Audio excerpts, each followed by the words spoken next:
Toujours à la Marina du Marin, cette fois-ci avec notre dernier invité en la personne de Douglas Rapier. Merci d'être avec nous. Yves, je vous remercie de votre invitation. Douglas, je ne sais comment vous qualifier, j'ai envie de dire capitaine, mais en même temps, je me demande si vous ne seriez pas une sorte de concierge, si je puis dire. Tout à fait, je ne suis qu'un humble serviteur, un concierge, tout à fait. Vous comptez accueillir ici des méga-yachts. Tout à fait.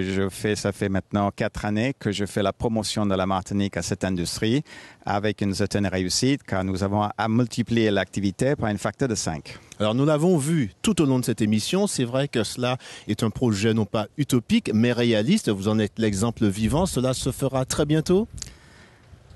Enfin, je l'espère. Le but de... Nous sommes maintenant à l'heure de la décision, je dirais. Nous avons entendu dans cette émission des perspectives alléchantes qu'offre cette industrie pour la Martinique. On dit d'un yacht, les frais d'entretien annuels en moyenne représentent 10% de la valeur du yacht. Comme ces yachts vendent 20 millions à même 150 millions pour celui qui va bientôt sortir de chantier, vous imaginez les dépenses.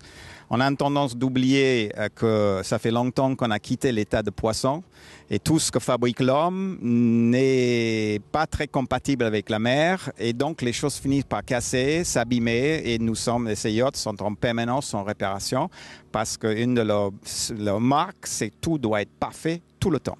Alors, il est vrai que cela peut casser certaines habitudes ici. Casser certaines habitudes, je ne sais pas, mais je pense que pour l'économie de la Martinique et pour les perspectives de l'emploi, je pense que nous avons tout à y gagner. C'est vrai que ce projet est gigantesque. Il va apporter, on l'a dit, donc des emplois, ce qui est important donc sur le plan social, des rentrées d'argent également. Cela va demander une logistique importante. Oui et non, il y a beaucoup de choses. De fait, vous savez, de créer un produit de marketing et de faire en sorte que les gens s'intéressent à vous, c'est un travail de longue haleine. La réussite ailleurs dans les Caraïbes de ce secteur qui de ce quoi ne connaît pas la crise, il suffit d'écouter les protagonistes et d'observer par ailleurs, soit dans les Caraïbes, soit sur la Côte d'Azur, soit dans le reste de la Méditerranée. Donc l'industrie est là, les Antilles resteront, toutes les analyses le démontrent, un endroit privilégié pour les vacances. Donc nous avons tout y gagné pour peu qu'on fait ce qu'il faut. Ces gens qui ont une exigence très pointue, ils payent pour cela, donc ils attendent un service hors pair. Que pourront-ils trouver justement à terre quand ils vont débarquer ? Écoutez, c'est une chose qui me frappe ici, qu'on ne se rende pas compte de ce que nous avons. La Martinique possède des atouts considérables par rapport au reste des petites Antilles. Nous avons un état de routier qui est au niveau européen. Nous avons une infrastructure administrative, nous avons un état de droit, nous avons le service de sauvetage en mer.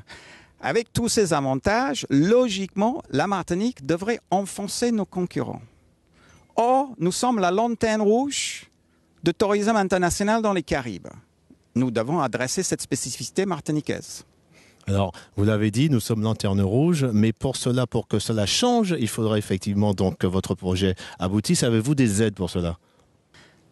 Oui, j'ai bénéficié dans le développement du concept, parce que nous sommes au stade du concept, d'un très grand appui de la part de la douane dès le départ de mon activité, de l'immigration, des pilotes, des services de la direction de la mer, des services de la préfecture, tous qui ont très vite compris l'intérêt de cette activité et ce que je proposais et ce que nous avons réussi à démontrer.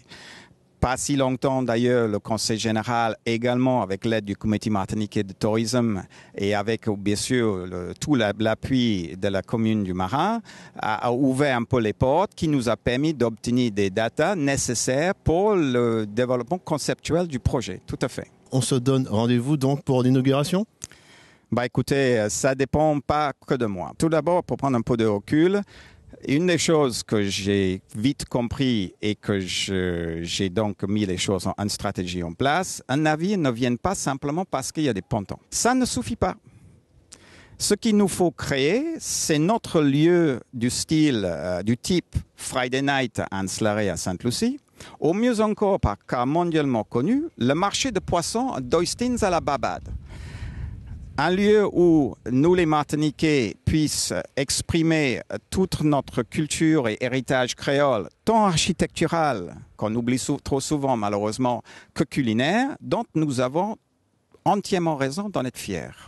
Un lieu où les visiteurs viendront partager cela avec nous dans le respect mutuel, à la plus grande satisfaction de tous, et avec ce beau spectacle des yachts pratiquement à leurs pieds. Et à la clé, la réussite économique pour l'île. Et ce lieu existe. Ce lieu existe, qui est le port de pêche et de commerce du Marin, qui d'ailleurs est déjà utilisé un peu dans ce sens. Mais le cul-de-sac de Marin, c'est comme une maison dont le salon appartient à ton voisin. Ça ne fonctionne pas et ça ne fonctionnera jamais. Il faut réunir l'ensemble des compétences sur le seul bon père de famille, le maire du Marin, capable d'optimiser toute cette surface dans le respect des droits de chacun et dans l'intérêt de tous. Et notamment, il faut le Conseil général transfère sa compétence sur le port de pêche et de commerce à la commune du Marin. Il faut que le préfet transfère sa compétence sur les 50 pas géométriques et la surface de la mer à la commune du Marin. Et il faut que le Conseil régional et le Conseil général transfèrent ou allouent les ressources à la commune nécessaires pour réaliser tout ceci le plus rapidement possible. Nous sommes dans une guerre économique. Nous n'avons pas le temps de tergiverser.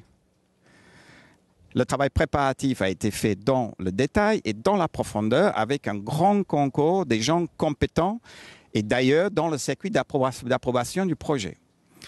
Les perspectives économiques pour la Martinique et pour le marché de l'emploi, et je pense qu'on a tout intérêt d'y s'adresser à cette problématique, d'offrir à nos jeunes ces perspectives, est démontrée. Nous avons multiplié déjà par 5 avec les moyens du bord que nous avons, l'activité économique. L'heure, aujourd'hui, est à la décision. En attendant bien sûr que cela se fasse, permettez-moi de vous renouveler mon souhait. Rendez-vous donc pour cette méga fête, si je puis dire, inauguration de ce ponton pour les méga yachts. Yves, je vous remercie et j'attends avec plaisir de vous inviter et de vous avoir à cette fête. À très bientôt donc. À très bientôt, au revoir.